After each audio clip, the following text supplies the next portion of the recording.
Ya udah dah. Ah.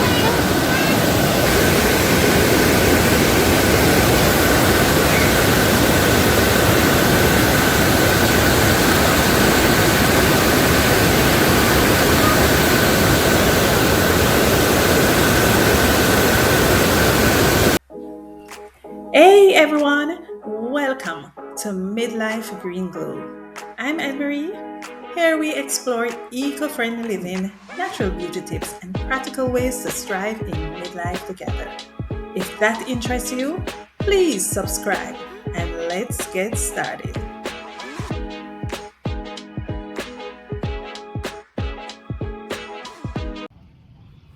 Hi everyone and welcome back to this channel. I am happy. I'm outdoors. Today is Saturday. Today is Saturday, people, and I am relaxed. I'm happy. It is beautiful outside. It is warm. I am under a tree. I'm listening, watching the butterflies, flying around and listening to the wonderful chirping of the birds, and enjoy them flying around. It's a good day and we are alive. If you are joining for this channel for the first time, I thank you so much and I hope that you will stick and stay. This is Midlife Green Glow, and this is where we discuss everything midlife. We discuss beauty, lifestyle, health, nutrition, and sustainability, eco-friendly things that we should do to make the planet a better place. So thank you for joining me. And so, have you ever wish you started doing some things at a earlier time in your stage in your life before you hit midlife? You look around and you say, Lord, sorry, I wish I knew this before. I would have been in a better position now at this chapter of my life. So this morning I want to discuss things I wish I knew before midlife. And so the first thing on my list is saving for pension. Let me tell you something, time flies fast. So today you're in your 20s, tomorrow you reach 30s, and the next thing you know, you reach 40. And the next thing you know after that is it is time to retire. Whether your retirement time is 60, 65, 67, even 70, you wish you would have started saving from an earlier age. And so for me, I wish I had started from the first time. I think I started working at about age 22, 23.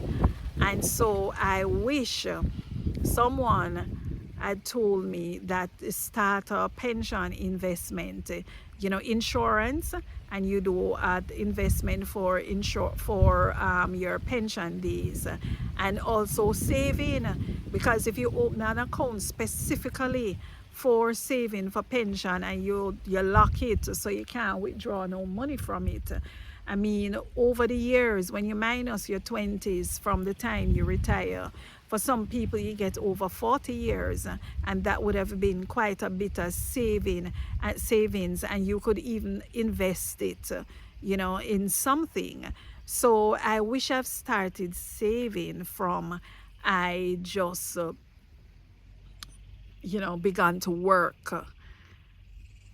And so the next thing is not sticking to the same job for a long time. You see, when you sit down and you work at one place for a long time, the only increase you can get in terms of your salary is when the company decide to give an increase. And so sometimes that increase is not sufficient for you, and you're not going to get like a 50% increase. The only time you'll realize that is unless you receive a promotion, and so there is that gap between what you was earning and the position that you're promoted to. But not many of us are fortunate to receive a promotion like that.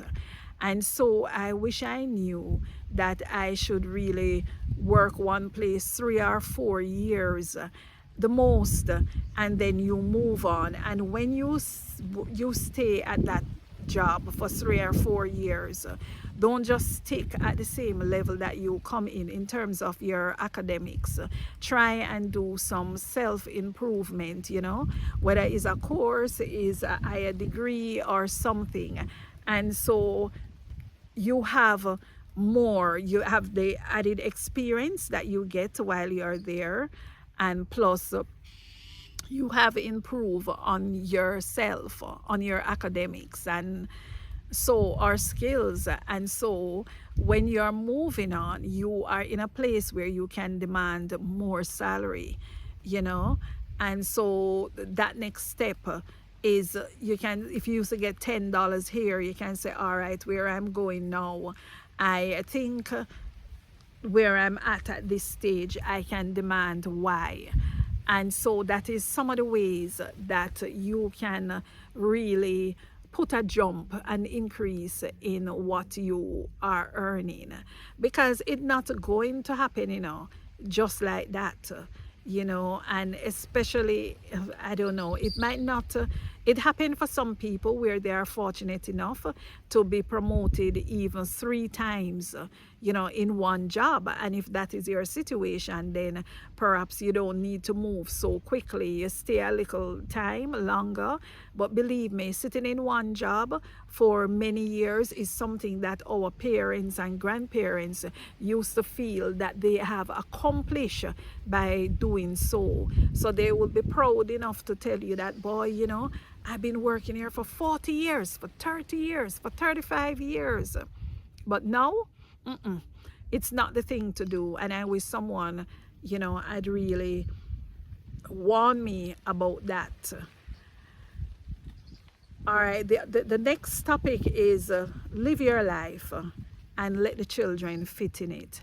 And what I mean by that, do not try and fit in the child's life, their schedule, their routine, whatever it is.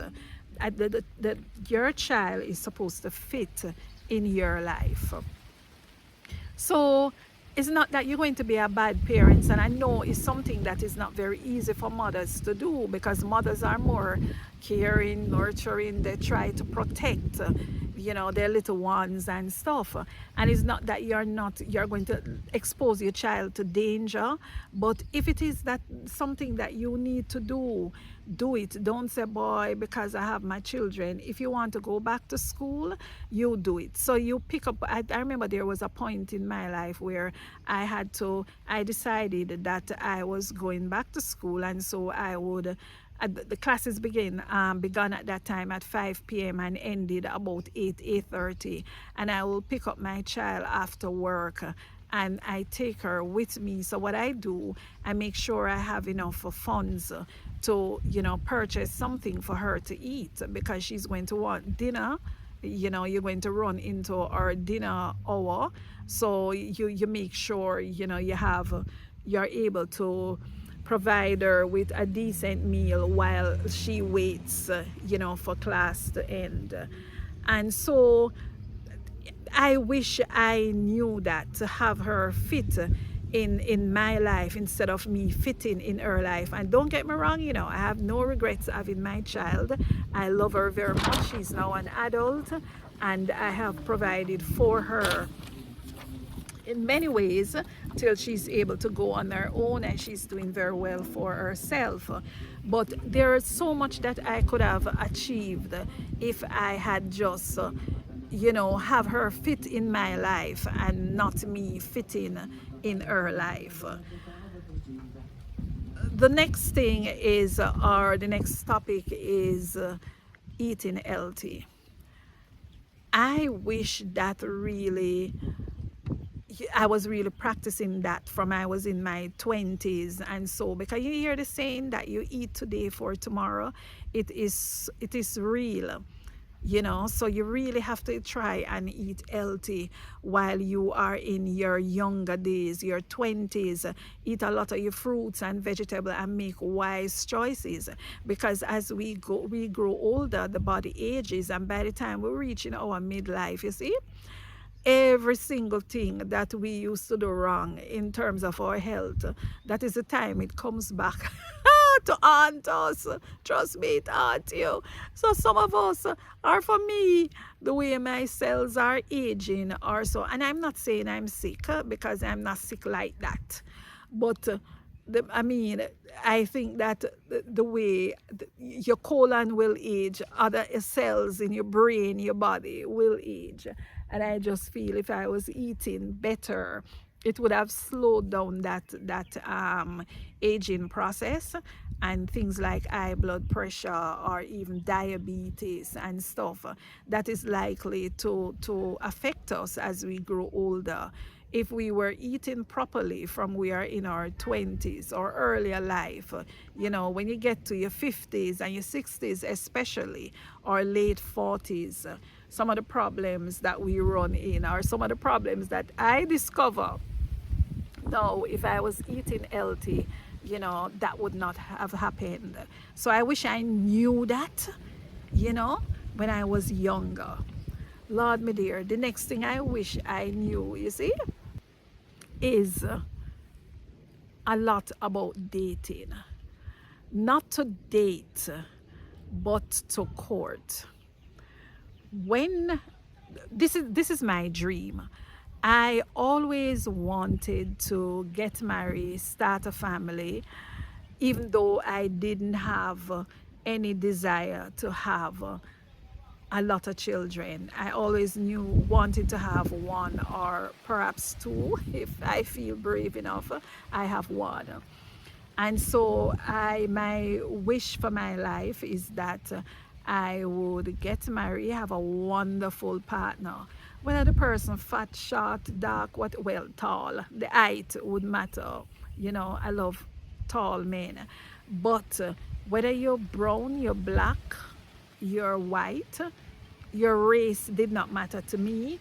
Your body type did not matter to me, because I'm not that vain, and I always tell myself that I cannot make people. I can only work on how I look and how I want to look. So I wasn't that frivolous, if you may. No. But I wanted a caring partner and someone who I could call my husband. We could care for each other. Unfortunately, that is not my reality. And so I recognized that the problem is that I was dating and not courting. You see, when that is what you want, to settle down, start your family. The dating thing, it does not work out, because there's a difference between dating and courting. When you are dating, yes, you go out, you spend time with a person and all like that, but to really be serious, to say yes, you will have some conversation with the person, and sometimes that come long after, you're young, you're inexperienced, and then you will say to the person, do you want to marry and have family? And the person, you say, when they give you the answer, yes, at some point, you say, when, how soon? And then they say, I don't know, or them start get irritable, or they don't know and whatever, but they know at some point they can't give you a definite time, and so that is the time for life. Right? That is the time to leave. And so when you are courting, you find someone who wants somebody to court, meaning that they are looking for marriage. And so it doesn't matter if you're going to start marriage and both of you have to live in a small space with not much furniture, but you are building together. You understand? When them tell you, oh, yeah, going to get married, but we need to have money to take care of the kids and the house. And so, yeah, that is good. And so, but more times when they're not serious, they give you that answer to throw you off, you know. Because I always say that when you're in your 20s, you have time on your hands. And if you're really looking for a partner, someone to call your wife or your husband, those are some of the things that you don't expect to be getting a job where you are earning a whole lot of money in your 20s. And so when you get those answers, you know, it's excuses. Them not courting nobody. They just want to date, and sometimes is you, he, she, and old lady, everybody that they are dating at once. And so I wish I had that guidance when I was younger, because I tell you, I meet upon some persons who I would describe as looking back at it now, they were misguided. And so you have to be careful. You have to know the difference between dating and courting. And I wish that was taught to me when I was younger, you know, especially when you just start dating in your 20s.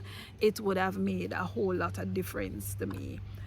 The next thing is to reinvent myself.